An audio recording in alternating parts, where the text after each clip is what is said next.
All right, so 6 was C. It sets the scene for the story Miss Lutz tells later on. Question number 7, how might this story be different if it were set in a mountain meadow?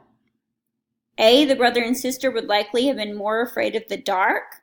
I don't know if a mountain meadow would have affected how dark it was or their fear of the dark, so we can roll that one out.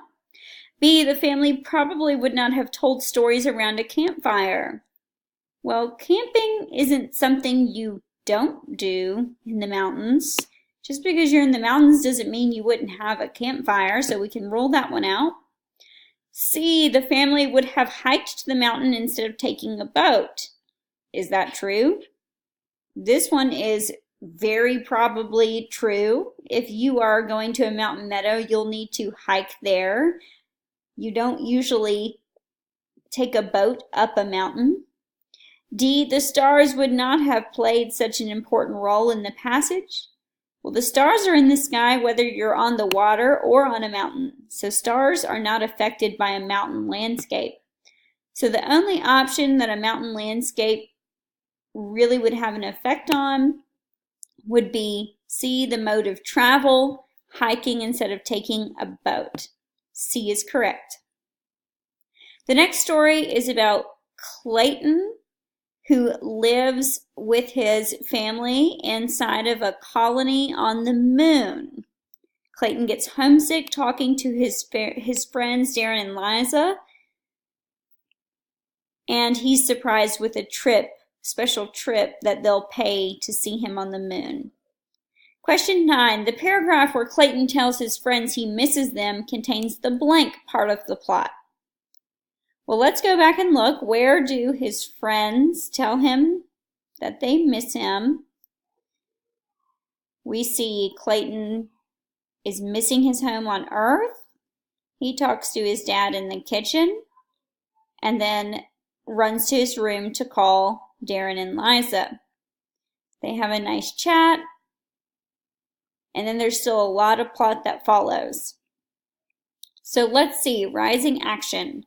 Is his chat with Darren and Liza toward the beginning of the plot like a rising action would be? Absolutely. So is A a good answer choice? Yes. B, exposition. Exposition is where we're introduced to the setting and characters. Is his conversation with Liza and Darren at the very beginning where we're first introduced to the setting and our main character, Clayton? No, it comes a little later, so it's not part of the exposition. C, denouement, which means resolution, as we talked about in an earlier question. Does this come at the very end as the conclusion of this story, the resolution? No, not at all. It comes toward the beginning and the middle of the story. D, falling action. Does it happen toward the end as a wrapping up moment to resolve the problem? No. So the only answer choice that works is A, rising action. Remember that rising action is a series of events that escalates the problem and increases the intensity.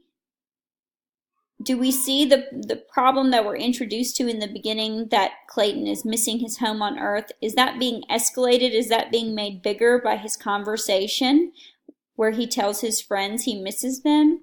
Yes. So that's part of the rising action, A. Question 10. During the blank, Clayton thinks his friend's visit will do much to cheer him up. Let's look and see, where do we see Clayton thinking his friend's visit will cheer him up? A week with his best friends was just the pick-me-up Clayton needed. So this is the very last line where Clayton realizes that a week with his best friends will definitely cheer him up. It will be a pick-me-up. So the story ends on this conclusion. This is the final outcome of the story, that Clayton knows he won't be sad forever. He can be cheerful, looking forward to his best friend's visit. So which part of the plot do we see that statement? In the denouement or resolution? Remember, denouement means resolution. Resolution is the final outcome, the ending note. Did we see it there? Yes. Was it in the introduction? No. Was it in the falling action? Well, it was toward the end like the falling action, but it was the very, very last thing we saw. So we know it's not part of the falling action. We know it's not part of the rising action. It didn't come at the beginning.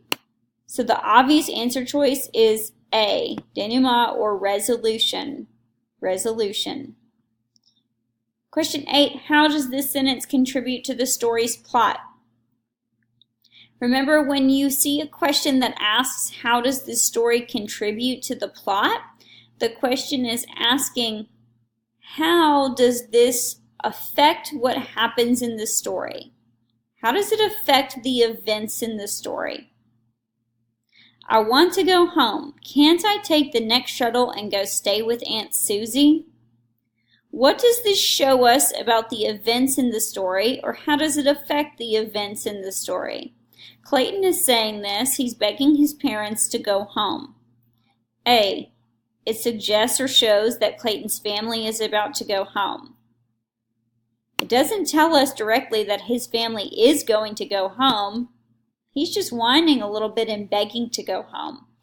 B, it shows that Clayton is tired of life on the moon. Does this show us Clayton is tired of life on the moon? He's begging to leave. Yes, so this is a good answer choice to consider. C, it tells how Clayton came to be living on the moon. Does this relate to Clayton's original journey? Does it tell us anything about how he got to the moon? No. D, it shows what Clayton's life back on Earth is like. It tells us one detail about his life on Earth, who his aunt is. It doesn't tell us a whole lot about his life back on Earth. So that is not the purpose of this line in terms of the plot. So the biggest purpose it has here is to show us that Clayton is tired of life on the moon. B. Question 11. The opening paragraph adds to the passage's plot by A, describing Clayton's homesickness, B, introducing Clayton to the reader, C, showing that Clayton is getting angry, or D, indicating that Clayton wants to leave. So if we look back at the opening paragraph, what are the most important details that it gives us? When the train reached Clayton's stop, he stepped off and stared down the glassed-in walkway of the pod he and his family shared. On either side of him lay the vast surface of the moon. Normally he loved to look at it, but today he missed his home on Earth. So what was the most important detail that paragraph gave us that would show us what was going to happen in the rest of the story? What is the most important detail that's going to affect the rest of the story's plot, the rest of the story's events? Is it A, Clayton's homesickness, B, who Clayton is, C, showing that Clayton's getting angry, or D, indicating that Clayton wants to leave? The clearest answer choice is A. It tells us normally Clayton would be happy, but right now he's just feeling homesick. It's this detail that affects everything that happens in the future in the story. It affects his attitude toward his dad, it affects his conversation with his friends, and it affects his parents' decision to let his friends come and visit. A. Question 12. What happens in the resolution of this story? So remember, resolution is the final outcome. A, Clayton is allowed to invite his friends to visit the moon. Is that something that happened to help resolve this story? Yes, so that's a good choice. B, the surface of the moon is no longer interesting to Clayton. Did we see anything about the surface of the moon at the end of this story and as something that would solve his problem? No, so we can get rid of this choice. See, Clayton has a video chat with his friends before supper. Did this come at the end of the story, and did it resolve any problems? No. So we can get rid of this. And D, details about where Clayton is living are presented to the reader. Details about the setting where he's living are going to come in the exposition at the beginning, and they're certainly not resolving any problems. So this is definitely not a good choice for the resolution. That leaves A as our best answer choice. All right, next passage was about Abuela and Rosa's quilt. Rosa's coming to visit her abuela or grandmother in Ecuador. Abuela has a special gift planned for Rosa, the quilt that's been handed down for generations. Question 13. It had been Rosa's when she was a very little girl, and before that it had belonged to Rosa's mother.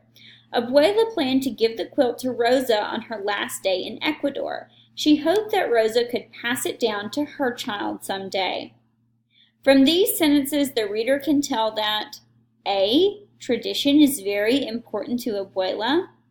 Do we see that this excerpt talks about any types of traditions? Absolutely. This family has the tradition of handing down the quilt. So this is a possible answer choice. B, Abuela wants Rosa to move back to Ecuador. We don't see any direct details here about Abuela wanting Rosa to move back to Ecuador, so we can eliminate this as an answer choice. C, the quilt once belonged to Abuela. Does this excerpt tell us that the quilt used to belong to Abuela? Sure. It says it had been Rosa's when she was a little girl, and before that it was Rosa's mother's. So it says that it belonged to Abuela in an indirect sense. It was Abuela's daughter's quilt, and in that sense Abuela owned it, but it doesn't say it was directly Abuela's quilt, and that's why it matters to her. It matters to her that it was Rosa's mother's quilt, and that she has a tradition of passing it on that she wants to start. So this one isn't really working as an answer choice. The quilt isn't special because it belonged to Abuela. It's special because it belonged to Rosa's mother, and Abuela wants to help Rosa pass it down to her own child. And then D, Abuela knows Rosa wants children someday. Does this say Abuela knows that Rosa is going to have children someday? No, it says she hopes that she will and that she'll pass down the quilt. So the reader can't tell that Abuela knows for sure that Rosa wants to have children someday. So the only answer choice that works best here is A, tradition is important. This whole little excerpt is about Abuela wanting to create a tradition of handing down this quilt from Ecuador for generations. A. Question 14, which detail from the story shows that Abuela cares about Rosa? A, she had completely lost track of time. Does losing track of time here relate at all to Rosa? No, we can eliminate it. B, Abuela put Rosa's special quilt on the bed. Does this show care for Rosa? Yes, she's putting out a special object just for her. That's absolutely an act of care and affection. C, a knock at the door startled Abuela. That does not directly relate to Rosa or how much Abuela cares about her. D, she hoped Rosa's Spanish was still excellent. So this shows that she cares about her Spanish, but does it directly show that she cares about Rosa as a person and her relationship with her? No. So D is incorrect. The correct answer here is B. This shows the most about how much Abuela cares about Rosa in their relationship. All right. Next and last passage is the story about the family visiting the Space Center.